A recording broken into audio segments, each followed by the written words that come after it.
Olá, eu sou a Júlia Bel Lopes, sou estudante de Comunicação Visual e Design na FRJ e sou bolsista PBI aqui do Laboratório de Visualidade e Visualização da EBA FRJ, o LabVis. Hoje eu vou apresentar uma síntese do artigo publicado aqui no Congresso, que são os 10 anos visualizados em uma marca cambiante, que é de autoria minha e dos professores Júlia Janella, Doris Cosminchi e Cláudia Esperança, que me orientaram nesse trabalho. O projeto ele contou com a participação e colaboração também de todos os integrantes do laboratório. Bom, então, todo esse projeto começa com os 10 anos do laboratório. O LabVis, ele nasceu há 10 anos atrás, em 2010, e ele foi criado pelos professores Doris Cosminchi e Cláudia Esperança, que são os docentes que coordenam o laboratório até hoje. A partir desse momento, o LabVis começou um trabalho de pesquisa e desenvolvimento de visualização de dados que unia de forma interdisciplinar discentes e docentes da graduação e da pós-graduação, da EBA e da COP FRJ. Esse laboratório ele busca pesquisar o design a partir da prática e conduz diversas pesquisas sobre visualização de dados. Em 2020, a gente completou a nossa primeira década. E para celebrar essa data, tivemos a ideia de criar uma marca comemorativa que refletisse essa retrospectiva. Para além disso, a gente também não tinha uma identidade visual bem definida pelo laboratório. Então, a busca por essa identidade e a vontade de criar um marco visual para celebrar os 10 anos do laboratório foi o que motivou a criação do projeto. Porém, a gente tinha uma questão: como é que a gente ia aliar esse desafio aos interesses investigativos do laboratório? Ou seja, estudar a visualização de dados e design da informação.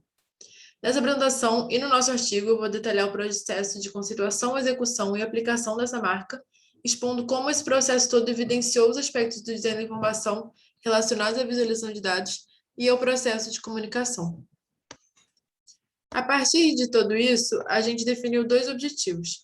O primeiro seria criar uma marca cambiante que homenageasse simultaneamente a trajetória e a área de pesquisa do laboratório, e o segundo seria compartilhar essa nova marca com o público a partir de uma série de publicações nas redes sociais. Na conceituação do projeto, com esses objetivos em mente, a gente definiu que a questão norteadora seria criar uma nova marca que fosse, para além do selo comemorativo, uma visualização de dados em si. Então, a ideia seria usar os princípios e as ferramentas do design da informação e da visualização de dados para criar um logotipo que transmitisse informações a respeito da história do laboratório. Para isso, a gente contou com diversas referências bibliográficas. Nessa apresentação, eu vou falar de duas especificamente, que são a definição da visualização de dados por Card, McKinley e Schneiderman, e a categorização de identidades dinâmicas por Irene Van Ness. Bom, a visualização de dados, o que é? Ela trata de representações visuais, geralmente interativas, e criadas com o uso de computador, com o objetivo de ampliar a cognição e favorecer a aquisição de conhecimentos. Mas como que a visualização de dados pode ser aplicada numa concepção de marca? Buscando essa aproximação, a gente chegou à ideia de conceber essa marca segundo uma lógica de identidade dinâmica de tipologia generativa, que, segundo Irene Van Ness, é um sistema visual cuja variabilidade dos seus elementos é definida por dados automaticamente calculados e processados por um programa de computador, o algoritmo. Esse algoritmo, então, ele seria responsável pela flexibilidade e imutabilidade dessa marca.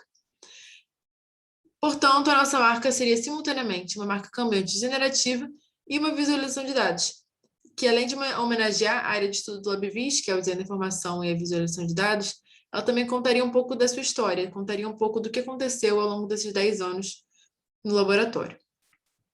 Então, a partir de tudo isso, a gente também fez uma grande análise de referências visuais, que infelizmente eu não vou poder contar muito por conta da limitação do tempo, mas está tudo explícito no nosso artigo. E tudo isso nos ajudou muito a conceber a parte formal da marca também.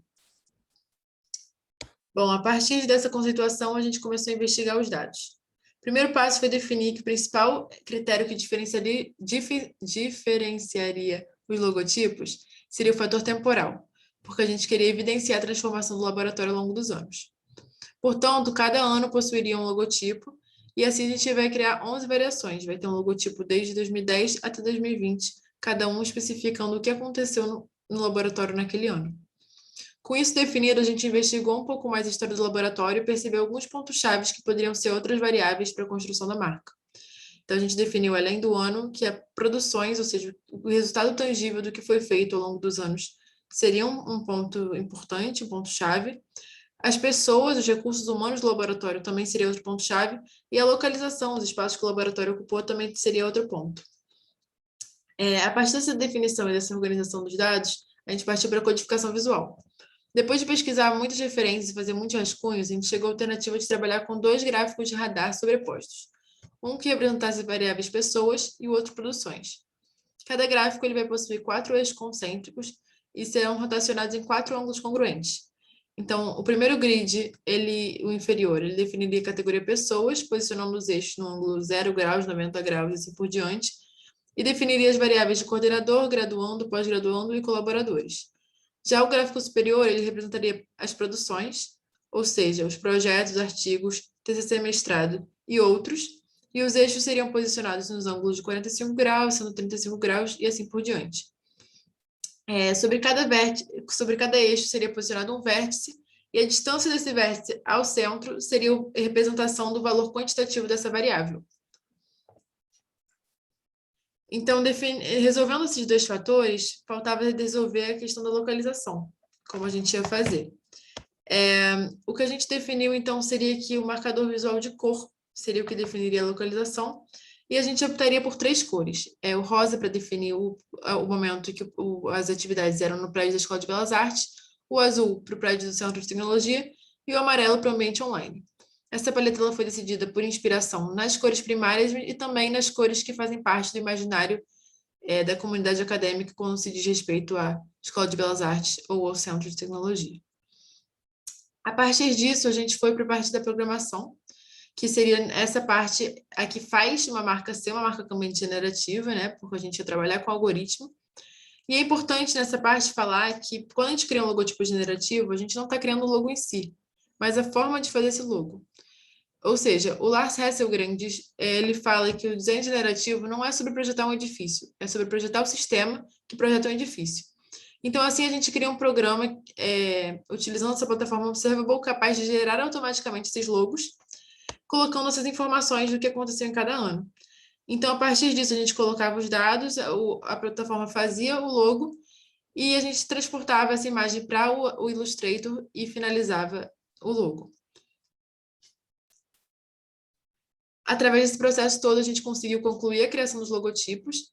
A marca-mãe, que é a que dá origem a todas as outras, é resultante da mistura das 3 cores e do posicionamento dos vértices nos pontos máximos do grid. E as marcas cambiantes, essas à direita, são as referentes a cada ano. A gente tem de 2010 até 2020, mostrando os dados do período em questão. Então, com esses logotipos prontos, a gente partiu para a nossa próxima fase, nosso próximo objetivo, que seria a aplicação nas redes sociais. A gente escolheu 24 produções que se destacaram ao longo desses anos, na trajetória do laboratório, e fez carrosséis, segundo esses 2 exemplos que eu estou mostrando aqui, cada um com 3 imagens. A primeira mostraria o projeto que a gente está destacando, falando a autoria e usando a marca correspondente ao ano como mancha visual. A segunda imagem apresentaria a marca cambiante do ano em pauta, e a terceira seria um como ler da marca, mostrando grid e legendas para a pessoa conseguir entender os dados que comporam e como essa marca foi feita. Bom, finalmente a gente pode dizer que a marca ela concluiu os objetivos a quais ela se propôs, e por meio dela a gente conseguiu uma série de coisas. Primeiramente, a gente conseguiu homenagear a trajetória e pesquisa do laboratório, a gente conseguiu criar uma retrospectiva que desse visibilidade às atividades do laboratório, então foi muito interessante não só para a equipe entender um pouco mais de o que aconteceu ao longo desses anos, mas também o público em geral saber como funcionam as atividades do LabVIS. Além disso, a gente conseguiu reforçar o potencial de aliar as ferramentas da computação aos princípios da design da informação para comunicar dados. Isso foi muito interessante. E, finalmente, a gente também conseguiu mostrar as inúmeras potencialidades que existem dentro da visualização de dados. A identidade visual mostra como o DataVis pode ir muito além de gráficos simples. A gente tem muitas possibilidades e o laboratório, o LabVis, está sempre buscando expandir ainda mais essa fronteira. E esse projeto mostrou muito isso, mostrou como a gente ainda tem muitas possibilidades dentro desse campo. Bom, é isso. Eu queria agradecer ao Congresso pelo espaço e agradecer aos meus orientadores e também a equipe do LabVis, especialmente a Luana Carolina e a Renata Moedo, que ajudaram muito, contribuíram muito ativamente. E é isso. Muito obrigada.